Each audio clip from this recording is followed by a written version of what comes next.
జగిత్యాల, కరీంనగర్, హైదరాబాద్ ఇట్లాంటి ఇంటర్నేషనల్ స్కూల్లో ఉన్న సిలబస్ ను అడిగి తెలుసుకుంటున్నారు సార్. ఐఐటి క్లాసులు మన రాయకలో జస్ట్ బోర్డులపై మాత్రమే చూసారు. బట్ మన క్లాస్ అంటే క్లాసులు బాగా చెప్పారు. మీతో కూడా ఎప్పుడైనా ఎక్కడైనా పేరెంట్ కి ఎట్లాంటి డౌట్ వచ్చినా కానీ ఏమొచ్చినా కానీ సార్ వాళ్ళు ఫ్యాకల్టీ కానీ అందరూ చాలా ఎంకరేజ్ అంటే ప్రతి విషయాన్ని చెప్తున్నారు. నేను ఒకటే చెప్తున్నాను సార్, మనం తెలిసి వచ్చామో తెలియక వచ్చామో బట్ నిజం అనేది మన పిల్లలకి మనం ఇచ్చే గొప్ప వరం సార్.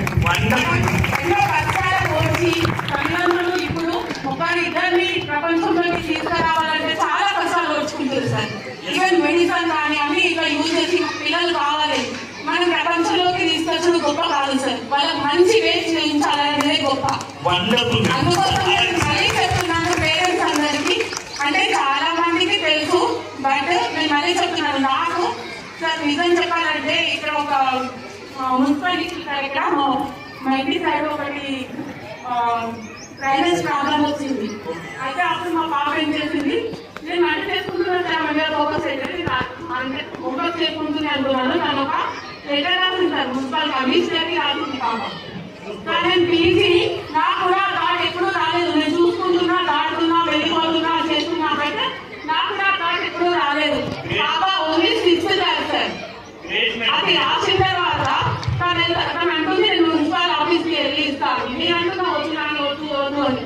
అయినా నేను చేసింది సార్తోటి మాట్లాడింది, మా డాడీని తీసుకెళ్ళి సార్కి ఇచ్చి అక్కడ చెప్పింది. ఇప్పుడు ఆ డ్రైనేజ్ ప్రాబ్లం 1 year కూడా అయిపోలేదు సార్. 6 months లోపల అక్కడ కొత్త డ్రైనేజ్ కూడా నిర్మించారు. విద్య అనేది ఎందుకు అవసరము అని అన్నారు కదా, విద్య అనేది అవసరం సార్. ఆలోచనను రేకెత్తిస్తుంది. విద్య నాకు కూడా ఉంది సార్, కానీ నా పాపంగా నాకు యూటిలైజేషన్ లేదు. నేను ఎప్పుడు అనుకుంటున్నాను నేను ఇంకా చదివినా వంట పాపంగా ఆలోచించుకోలేదు. ఎందుకు అని అంటే సార్ నా స్కూల్ అట్లాంటిది, వాతావరణం పరిస్థితులు అట్లా ఉండే, ఆడపిల్లలు మాట్లాడద్దు, ఇంట్లోనే ఉండాలి ఇట్లా అన్నారు. కానీ ఇక్కడికి వచ్చేసిన తర్వాత ఇప్పుడు వాళ్ళు ఆలోచిస్తున్నారు సార్. అందుకే మనం ఇట్లాంటి వాతావరణం ఇవ్వాలి. ఎంత కష్టమైనా సరే సార్, ఎంత కష్టమైనా వచ్చి మన దగ్గర కరీంనగర్, హైదరాబాద్ లో చెప్పే ఎడ్యుకేషన్ మొత్తం సార్ ఇక్కడ పెట్టిస్తున్నారు. నేను ఎప్పుడూ ఇదే చెప్తాను ఆ సార్కి థ్యాంక్ యూ. ఎందుకు అని అంటే సార్ నేను అంతా డబ్బు తెచ్చించి అక్కడ వెయ్యలేము.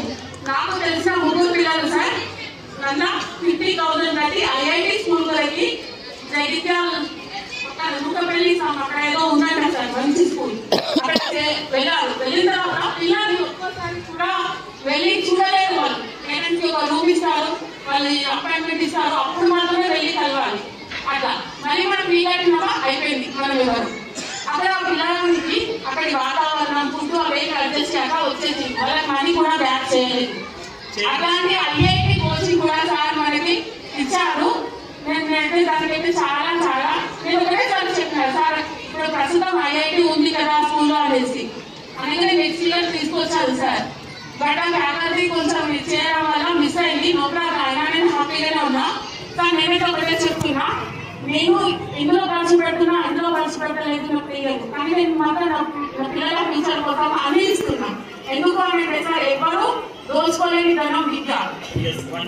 ఇట్లాంటి దోచుకోలేని ధనాన్ని మనం వాళ్ళకి ఇస్తే వాళ్ళు ప్రపంచంలో ఎక్కడికైనా వెళ్ళి హ్యాపీగా బతికేస్తారు సార్. అది మాత్రం నేను చెప్తున్నా. దానికోసం నేను ఎంత ఖర్చు అయినా చేయాలనుకుంటున్నా. బట్ నాది కూడా సిచ్యువేషన్, నేను కూడా మిడిల్ క్లాస్ అయినప్పటికీ నేను ఇవ్వాలి కాబట్టి కొన్నాయి అంటే కొన్ని కోరుకోవాలి సార్. చిన్న సంతోషాలను పక్కన పెట్టైనా సరే పిల్లలకు మంచి ఎడ్యుకేషన్ ఇవ్వాలి. ఇది నా అభిప్రాయం sir. Thank you sir. Wonderful, really hats off to you ma'am. నిజంగా మీరు విక్టర్ పేరెంట్ అని ప్రూవ్ చేస్తున్నారు.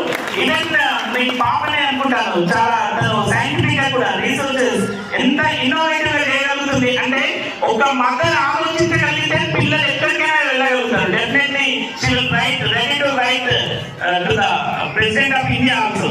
తను కేవలం మున్సిపల్ ఆఫీసర్ కే కాదు, ప్రెసిడెంట్ ఆఫ్ ఇండియాకి కూడా లెటర్ రాసేటంత కెపాసిటీ తన దగ్గర ఉంది మ్యామ్. నేను మీ పాపతో మాట్లాడాను ఇంతకు ముందు. చాలా ఎక్స్ట్రాడినరీ స్కిల్స్ ఉన్నాయి, ఇన్నోవేటివ్ స్కిల్స్ కూడా ఉన్నాయి. రియల్ గా హ్యాట్స్ చెప్తున్నాను. అంటే ఇలాంటి పేరెంట్స్ ఉండడం, నిజంగా ఇలాంటి పేరెంట్స్ ని కూడా మీరు తయారు చేస్తున్నారు సార్. విజ్డమ్ నుంచి hats to you sir. Definite గా మేడం చెప్పినట్టుగా అంటే అఫ్కోర్స్ ప్రతి ఒక్కరికి కూడా కాంప్రమైజ్ అయిపోయాం. అంటే మేడం ఎలాగైతే అన్నారు కథలో రాజు నేనే అని చెప్పేసి ప్రతి ఒక్క పేరెంట్ కూడా కాంప్రమైజ్ అయిపోయాం. అప్పుడు మన ఎడ్యుకేషన్ సిస్టమ్ అలా ఉండే. ఈ రోజు చాలా వరకు ఈవెన్ మెయిల్ రానటువంటి పేరెంట్స్ ఎందరో ఉన్నారు. కానీ ఈ రోజు పిల్లలు మెయిల్ రాయలేకపోతే వాళ్ళు సెలెక్ట్ కాలేకపోతారు. ఇంటర్వ్యూకి వెళ్ళాలి అని అంటే ఇంటర్వ్యూ లోపల కూడా స్కిల్స్ అనేటటువంటి కావాలి. ఇవన్నీ కూడా డిజిటల్ తోనే సాధ్యం అవుతాయి.